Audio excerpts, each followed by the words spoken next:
Hola, hola.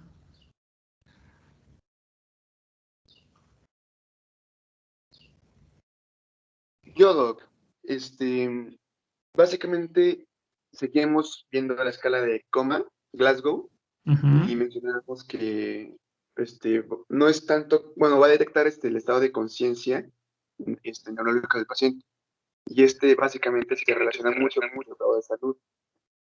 Entonces, también mencionamos que teníamos que ver revisar más bien tres cualidades de la actividad que evaluaba los centros superiores, que era la actividad ocular, verbal y motora.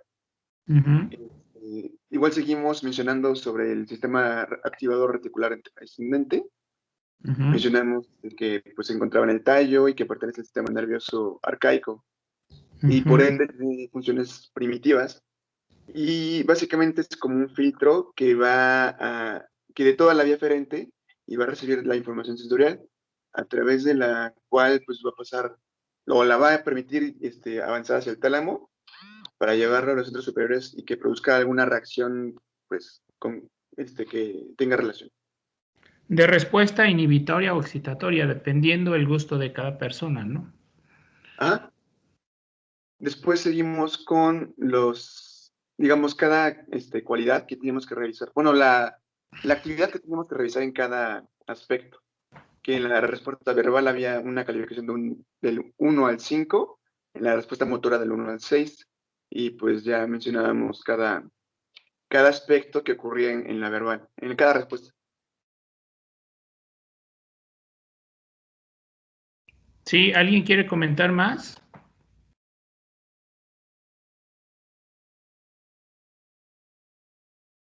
Hola, hola. Yo, Adelante. en la respuesta verbal, pues contábamos como una calificación de 5 al paciente que está orientado, tanto en tiempo, lugar y persona, Primero o nos sea, vamos con la respuesta ocular, ¿no? Antes de eso. ok. La respuesta ocular, se me fue, no la tengo. Perdón. La respuesta ocular era en 4 puntos, del uno, bueno, del 1 al 4 o del 0 al 4, que era, No, cero no hay. no, Cero perdón, no hay. del 1 al 4, el uno era sin apertura ocular, 2 con apertura ocular al estímulo doloroso, 3 puntos si había apertura ocular al estímulo verbal y 4 si el paciente los abría de manera espontánea, si no teníamos que darle ninguna indicación o hacerle algún estímulo para que respondiera. ¿Cuándo íbamos a tener una desviación? ¿En qué casos? Cuando alguna parte del sistema del paciente esté afectada como, o sea, de inicio, no sé qué. Edema, heridas, fracturas del macizo facial son lo que no nos va a permitir hacer esa valoración de forma adecuada. Porque lo que realmente estamos viendo es la apertura de los párpados, ¿no? Muy bien, ahora con respecto a la respuesta verbal, ¿quién me quiere decir la respuesta verbal? Yo, doctor. Adelante. Bueno, en la respuesta verbal hablamos de 5 subescalas. Ajá. Están en el puntaje, bueno, un punto significa que la respuesta es ninguna, que no emite sonidos ni habla.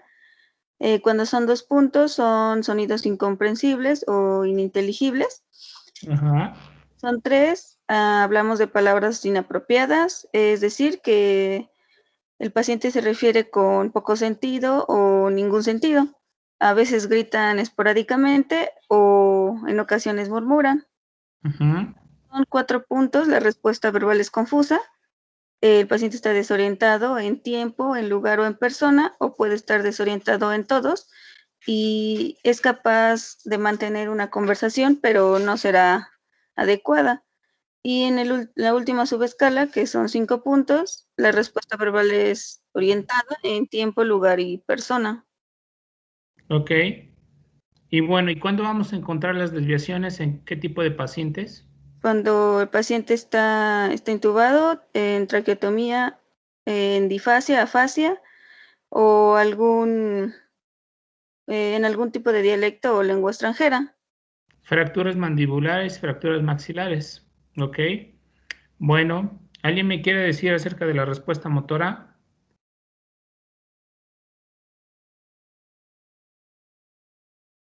Sí, doctor. Bueno, la primera de ellas, los 6 puntos, son los obedece órdenes y ahí nos comentó que normalmente es cuando responde al saludo, ¿no? Entonces ahí es... Al saludo, vemos que él mueve bien de forma adecuada sus extremidades superiores e inferiores, ¿verdad? Sin que uno lo esté, ¿cómo se llama? Viendo, o bueno, pero normalmente hacemos el saludo, ¿no? Y pues Claro. si nos corresponde el saludo, pues le damos 6 puntos. Ajá. Ajá. Luego sigue de forma localizada, que esto normalmente a lo mejor, bueno, está un poco estuporoso, sin embargo ya si se le habla un poquito más fuerte, lo que sea, o si se le toca, pues hace la localización. La otra es la de retirada, que normalmente es con estímulos de tipo doloroso, y hace la forma de retirada del dolor, obviamente, ¿no? Quita la mano, o nos quita la mano donde está el dolor, o lleva la otra mano donde está el dolor, etcétera. Normalmente en el localizado es cuando tú le haces presión a nivel de trapecio, a nivel del reborde supraorbitario, entonces él trata de quitártela porque le generas dolor. El de retirada solamente hace retirada de todo el cuerpo, ¿sí me entiendes? Hace totalmente el movimiento contrario del cuerpo de él para que no le esté molestando, no le esté generando dolor. Adelante. Ok, perdón, entonces retirada sería 4 puntos, después tenemos la flexión anormal, corresponde a 3 puntos, que es sugestivo a decorticación. Después tenemos la ¿En qué extensión consiste anormal. la flexión anormal? ¿Perdón? ¿En qué consiste? ¿Cuál es la posición? ¿Qué hacen las extremidades superiores? ¿Qué hacen las extremidades inferiores? Pues lleva los brazos hacia la parte del pecho y las piernas, no sé cómo describirlo. Es flexión con aducción de los brazos superiores, que puede ser unilateral o bilateral. ¿Quedamos? Ok. Y extensión de los miembros pélvicos con flexión plantar. Okay. La lesión de la flexión anormal, ¿por dónde está? No sé, la verdad. Arriba del mesencéfalo. Arriba del mesencéfalo. Okay. Ahí la respuesta de flexión obviamente todavía la tenemos y pues obviamente la respuesta de extensión de las extremidades superiores ya se encuentra abolida y por eso tenemos la posición Y la posición de extensión anormal. No, igual, bueno. ¿Alguien quiere comentar acerca de la posición de extensión anormal? ¿Hola? ¿La posición de qué, perdón? Es de que no... extensión anormal. Es una lesión de puente, ¿no?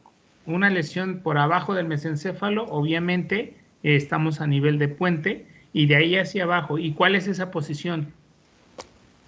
Hay esa adhesión y rotación interna de las extremidades superiores. E inferiores, ¿no? Ajá, y también las extremidades inferiores. Y obviamente cuando no tenemos respuesta, le vamos a dar un punto. Ahí ya cuando nosotros tenemos un paciente con hipotonía, con flacidez, estamos pensando que nosotros tenemos ahí una lesión por abajo realmente de la médula. Y ya les dije que entre más baja sea la lesión, en este caso a nivel del tallo cerebral, más bajo va a tener la escala de Coma-Glasgow. ¿Alguien me quiere decir acerca de los estímulos dolorosos que vamos a aplicar en los pacientes? Sí, doctor. Los estímulos dolorosos, antes se consideraba que debíamos de usar el dedo medio y presionarlo contra el esternón, pero esto ya no se ocupa porque se puede causar algún daño mayor. Entonces lo que podemos hacer es tanto pinzar empujar con el dedo pulgar justo en la zona pues de los hombros, por donde está el trapecio, para causar algún tipo de dolor y provocar alguna respuesta por parte del paciente. Ajá. Entonces, la presión del trapecio. ¿Qué otro estímulo?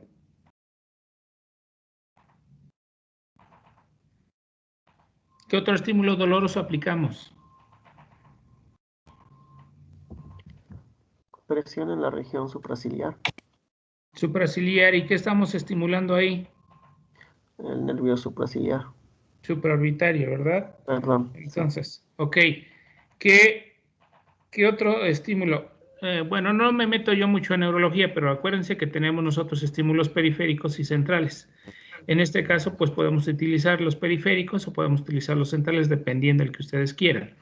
El del lecho unguial, acuérdense ustedes que ya no lo van a tener que aplicar solamente en la cara lateral del lecho unguial contra su dedo, contra su mano, para que nosotros generemos dolor. Entonces, la del nudillo y la del lecho unguial están completamente, ya no se utilizan porque estamos generando agresión en este caso al paciente. Pero bueno, ¿alguien me quiere hablar acerca de la clasificación de la escala de Coma-Glasgow en base a su valoración, a su puntaje? De acuerdo a la escala de Coma-Glasgow, pues podemos clasificar la gravedad del traumatismo craneoencefálico. Sí. Cuando tenemos una puntuación de la escala de Coma-Glasgow de 13 a 15, hablamos de un traumatismo craneoencefálico leve. Ok. 12 es moderado. ¿De cuánto a cuánto? De 9 a 12. Ok. Es moderado. Y de 3 a 8 hablamos de un traumatismo grave. Ok. ¿Y menos de 3? Menos de 3 se refería a muerte cerebral. Ok. Muy bien. ¿Alguien me quiere decir qué más vimos?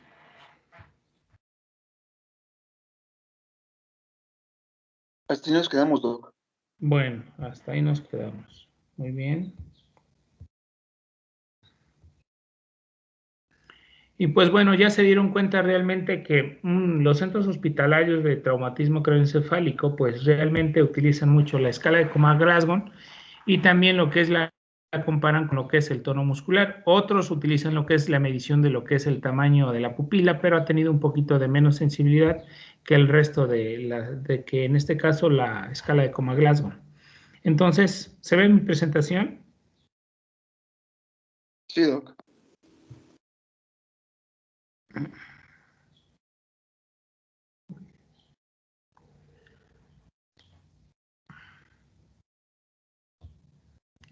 ¿Qué pasó?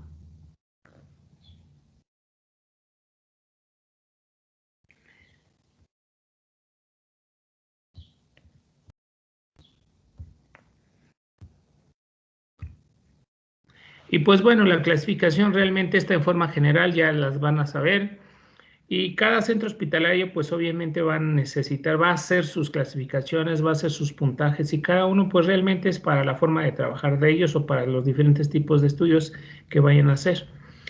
Ya les había yo mencionado esta diapositiva en la cual mencionábamos los daños que nosotros tenemos en base a la localización, a la altura de lo que es el sistema nervioso central, a nivel de lo que es el tallo. Cuando nosotros tenemos en este caso alguna lesión, en este caso a nivel de los hemisferios, pues casi no vamos a encontrar mucha alteración, tanto en el nivel de conciencia, que excepto que esté en la parte inferior a nivel del tallo, a nivel de lo que es los núcleos basales, pues ya podemos encontrar cierta problema cierta somnolencia, cierta agitación, cierto estado de estupor, y pues más que nada en este caso cuando el paciente ya tiene mecanismos de herniación. La respiración, acuérdense ustedes que el centro de respiración lo encontramos a nivel de la parte inferior de la protuberancia, en nivel de bulbo, y pues casi no la vamos a tener tan alterada, y pues podamos utilizar a lo mejor respiraciones en formas profundas o de bostezos, o tener la respiración Chien-Stokes, pero cuando ya tenemos compromiso en la parte inferior a nivel de la protuberancia o a nivel de bulbo. El tamaño pupilar casi no vamos a tener cambios, el tamaño podríamos decirle que es normal, estamos hablando de 3 milímetros aproximadamente, donde el tamaño no va a haber ningún cambio. Unos centros hospitalarios toman en cuenta solamente el tamaño pupilar y el grado de lesión para determinar el pronóstico en este tipo de pacientes. Los movimientos oculares rápidos, obviamente, también lo vamos a encontrar sin alteraciones. La postura y el tono, pues aquí vamos a encontrar cierto hipertono generalizado, más que nada por la presencia, por el efecto de masa que encontramos a la vía piramidal. Acuérdense ustedes que cuando nosotros tenemos una lesión de la vía piramidal de forma inmediata, la mayor parte, en este caso de esta vía, de la respuesta que vamos a generar siempre va a ser una hipertonía, que normalmente esa hipertonía va a ser diferente en los diferentes tipos de organismos.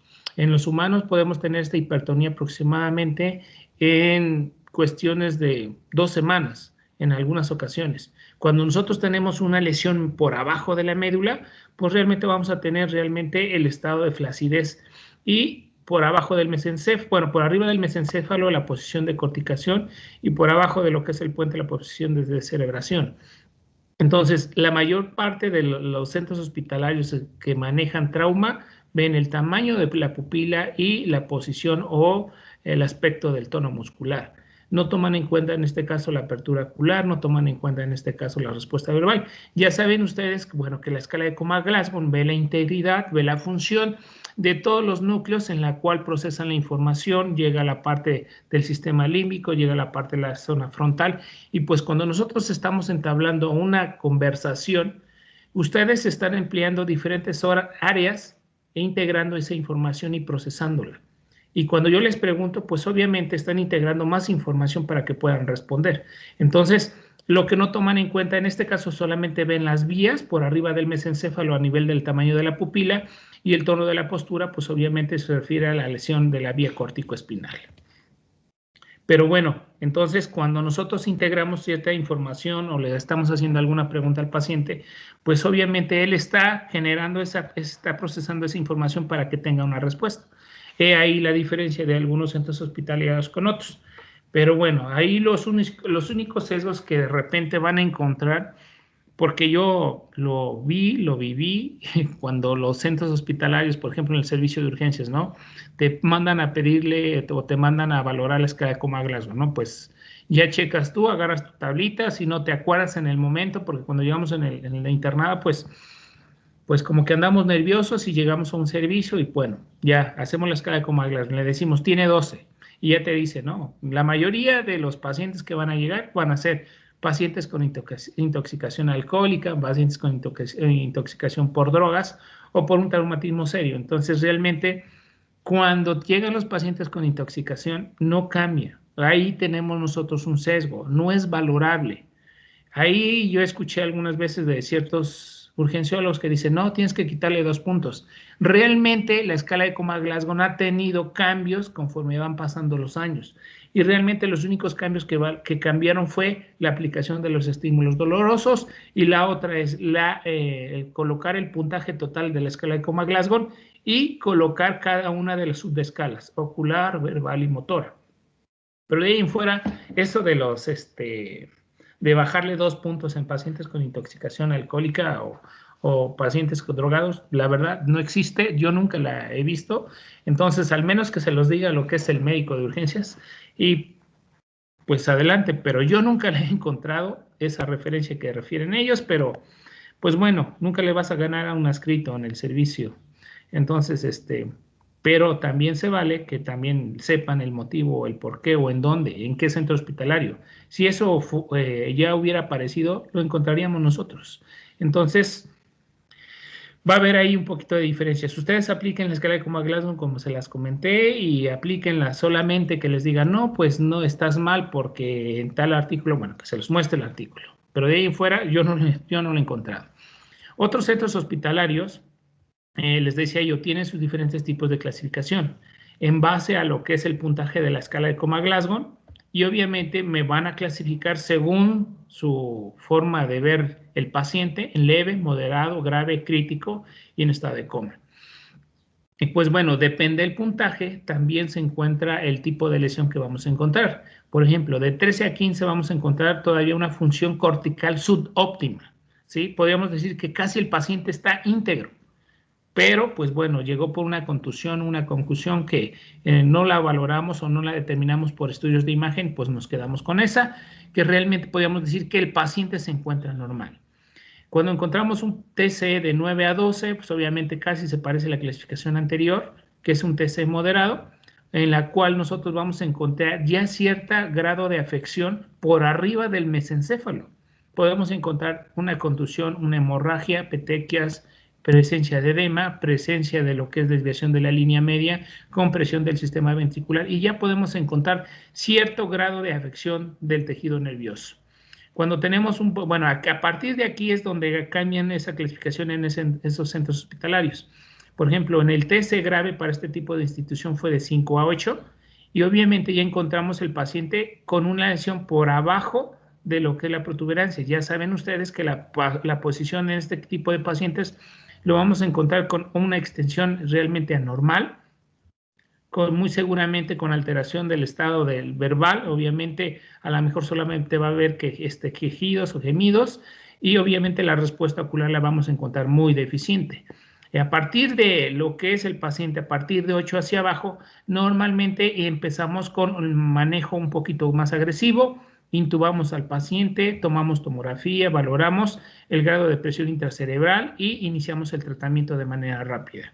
Cuando tenemos un paciente por arriba de 9, todavía podemos utilizar el tratamiento médico y a lo mejor sin lo que es el manejo de intubación. Ya cuando nosotros tenemos un paciente con una escala de Coma-Glasgow de 3 a 4, pues obviamente las funciones, en este caso, hemodinámicas y respiratorias van a estar completamente abolidas, y por abajo de 4, pues obviamente estamos a un paciente con estado de coma o con muerte cerebral. Tenemos solamente reflejos, en este caso, de tipo medular, y pues bueno, realmente el pronóstico va a ser de cómo se presenta el paciente y el tratamiento que nosotros. Entonces, la escala de Coma-Glasgow siempre nos va a determinar la integridad, la función de mi sistema nervioso central. Y pues bueno, Disculpe, doctor. Nada más vemos en la pantalla la escala de coma, bueno, la tablita que está de colores. No sabemos si le está cambiando de diapositivas. ¿En serio? Sí, nada más vemos la diapositiva número 41, de hecho. Bueno. ¿La ven? Sí, pero seguimos en la que le dije, la 41. Se quedó como congelado. Y pues bueno, aquí lo importante de esto es que pues la escala de Coma-Glasgow siempre la vamos a estar aplicando, siempre la vamos a estar viendo. Entonces, como que se trabó esta cosa.